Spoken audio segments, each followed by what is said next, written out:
Hello mga kaludes, family and friends. Ngayong umaga gagawa na naman ako ng isang uri ng soup na ang gagawin natin ay isang whole black chicken. At ito po yung mga sangkap niya. Iba-iba ito, hindi ko nga alam yung ibang mga pangalan niya. Basta ito na yon. At ito yung lotus seeds, and this one is the, you know what is this? Scallop, dried scallop. At bago natin magpakulo muna ako ng tubig dito. Ito po yun. While magpakulo ako dito ng tubig,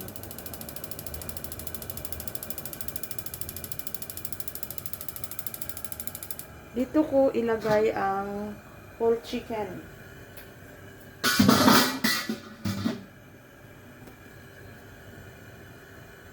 Whole chicken. Hindi mo na pakuluin, kundi ilagay siya diretso sa natural water dyan. At saka mo siya pakuluan.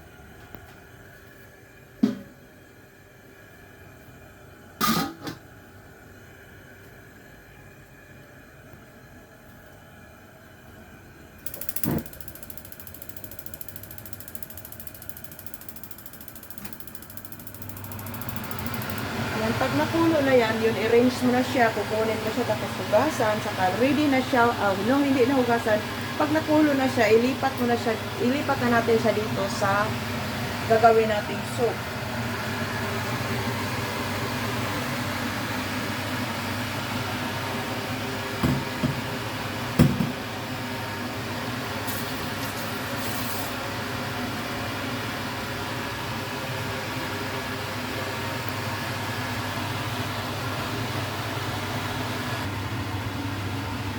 Hugasan natin ito sabay-sabay.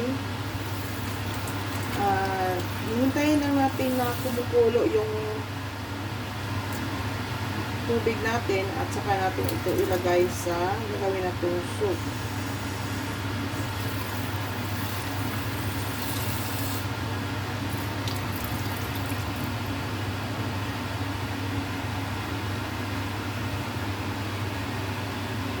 Ito talaga siyang lotus seeds. Kailangan siyang i-soak sa water dahil matigas ito mangin at matagal itong lalambot.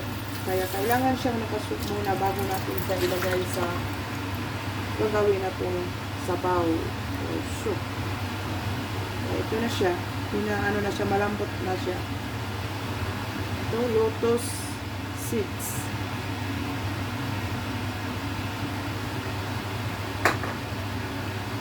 Ito yung dried scallop. Bago ko siya sinusok sa water, hinuhugasan ko siya para yung ginagawa natin ngayong tubig na para malambot siya ay pwede natin siyang ihalo sa sabaw natin. Parang malasahan natin at maging masarap din ang soup natin.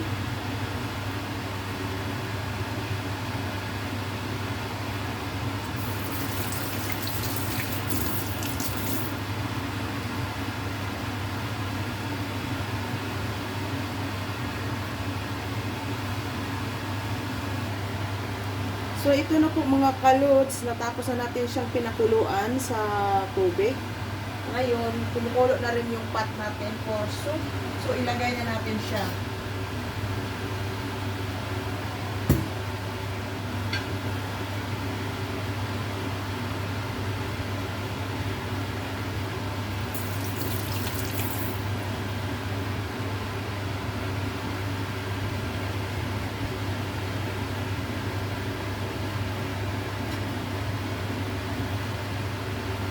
Chicken, the black chicken. Ito po yung ating main ngayon sa main ingredients sa ating soup. Black chicken soup. At ilagay na natin lahat ng mga ingredients while the water is still boiling. This one, all of this, we have, this is sweet dates, the dried, the dried grapes. This is the waisan in Cantonese, waisan. This is the flowers. Looks like azucenas. What kind of flower? Looks like, I don't know. There's a name for this. And this one is, mahilig kasi sila sa mga prutas, mga preserved na, o naka-dry. Right. I don't know. This one. Okay, put this one in here. Everything. And the lotus seeds is already washed. Everything. And the scallop, the dried scallop. No need to tear it into small pieces because this one, if it is big, it becomes soft and good for like 45 minutes. This one becomes very soft.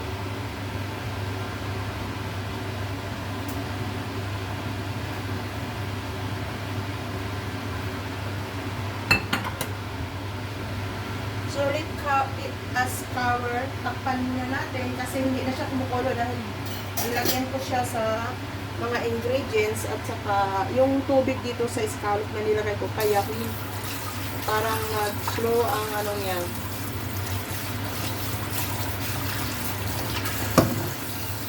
Pag kumukulo na yan na tayo mag-start ng counting for 45 minutes. Pakuluan lang natin yung soup natin for 45 minutes. Madali lang siya kasi hindi ito yung pinaka matagalan na soup. Ano lang, 45 minutes lang siya pakulo. Tapos ilagay natin ito sa thermos after 45 minutes. And then, tonight, it is ready to serve for dinner. Ngayon, naka-medium fire ko siya kasi hindi pa siya kumukulo ulit. Pag kumukulo na siya ulit, saka ko siya ilagay sa low fire. Hanggang 45 minutes na yan. Low fire lang tayo hanggang 45 minutes. So, our time is 12:52. So, kumukulo na siya, guys. So, ngayon, i-reduce ko na siya sa low fire. Hanggang aabot, matapos na yung 45 minutes. Ganyan lang. Yan, naka-low fire na siya. Pero, nandito pa rin, di ba, lumalabas pa rin, nakausok pa rin siya. So, yan lang ka-simple yung soup natin. Hindi maraming mga ingredients na ating ipiprepare. Dahil black chicken lang siya, tapos yung mga yung mga butsi-butsi na nilagay ko, yun lang yung para sa soup. Pero ang pinakamin niya, yung black chicken. Sana nagustuhan niyo yung video ko. Ito lang, hanggang pakuluan ko lang siya ng 45 minutes at saka inipat ko siya dito mamaya after 45 minutes. At pagka-dinner, i-reheat ko lang siya ulit for 5 minutes at saka ready to serve for dinner. Okay, that's for today for our making soup. Hindi ko na siya patagalan pa kasi ito na naman, pakuluan na naman siya. Yun na, napakasimple. Hanggang dito na lang po. Maraming salamat ulit sa panonood niyo at sana nasa mabuti kayong talagang lagi. At be careful. God bless and thanks again. Have a nice day.